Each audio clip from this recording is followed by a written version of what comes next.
Love triangles. A romantic situation involving 3 people where 2 people are interested in the same person, blah blah blah. Basically, you have a choice of normally 2 girls and you pick a side and you ride or die that team. The opposite side is now your enemy no matter what. Forget the history you have with the other side. My soldiers push forward! My soldiers scream out! My soldiers rage! Unless you're a pussy. Back to the topic at hand, actually. You either love them or hate them.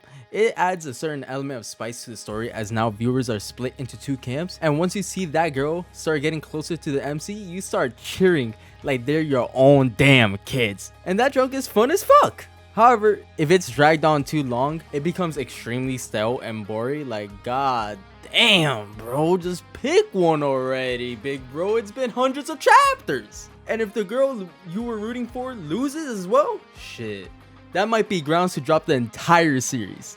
And I wouldn't blame you. I personally don't mind love triangles and do think that if done right, it only elevates the story being told even further. And when it comes to Blue Box, I originally thought that this was the prime example of a love triangle done extremely well. By the way, quick spoiler warning for the Blue Box manga, since I'll be talking about the current chapters all the way up until chapter, I think we're at 206. I'm not too sure. I'll probably put it on screen if I'm incorrect. Both Chi and Hina got their characters fleshed out to the point where you can see where both of them are coming from and why they are struggling to either confess, be truthful to themselves, or in Hina's case, after Taiki rejected her, her struggles with moving on and accepting the outcome of the situation. Add on to the fact that Taiki stuck true to himself when faced with people telling him that he might have feelings for Hina. He was able to recognize that those flashes of quote-unquote romance was an image that the people around him forged, and instead of trying to explore this potential feeling of romance with Hina, he sticks with what he's been saying since the beginning episode, that he likes Chi. So it was an extremely satisfying ending to the love triangle in my opinion, especially when you see how wholesome Chi and Taiki's relationship is. And as you guys know about me,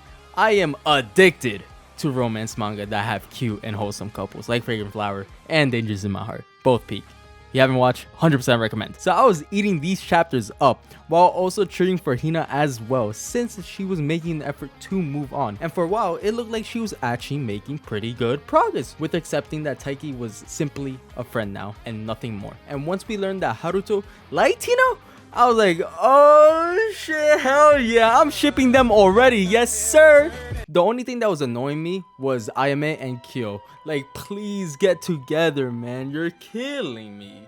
Like, bro, what are you doing? Ayame, what are we doing? Why are you dating some other... Whatever. That can be a whole rant for a different video, but that's not what I was talking about. But overall, I was excited and would be anticipating every week's chapter. It wasn't until these recent chapters that my overall mood of the manga has changed due to Hina alone, since it feels like we took 20 steps back because Hina has done a complete 180 and admits that she isn't over Taiki at all, and now is planning on actively chasing him again despite Taiki being in a relationship with Chi already. And it's not even like the relationship isn't working either. While there have been setbacks due to Chi starting college soon, meaning that they won't be able to meet up as often, it isn't anything out of the ordinary, as it is something that they can overcome and overall just comes with growing up in general. There's no actual problems in the relationship as a whole. In addition to this, the mangaka added this one neighbor character that we don't know much about, while also dropping hints that Chi and Taiki's relationship is only going to get harder, while panning back to Hina being with Taiki alone in the train. Like, bro, what are we doing?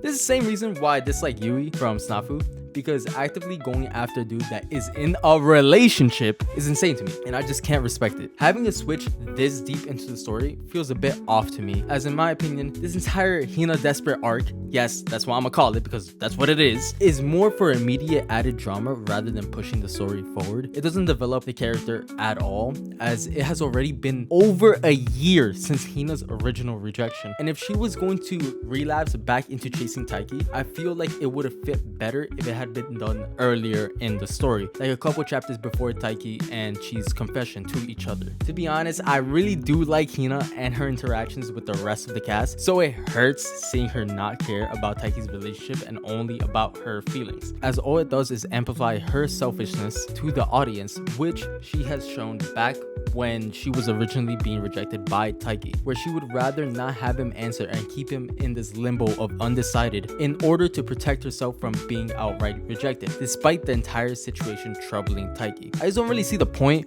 of her attempting again, especially since the outcome will be no different from the last time she confessed, since Taiki and Chi are both head over heels for each other, so it just seems pointless, you know? And they are doing my boy dirty, man. I can't stand this no more. Justice for Haruto, bro. They're killing my boy. So, in conclusion, I'll really be waiting for the next chapter.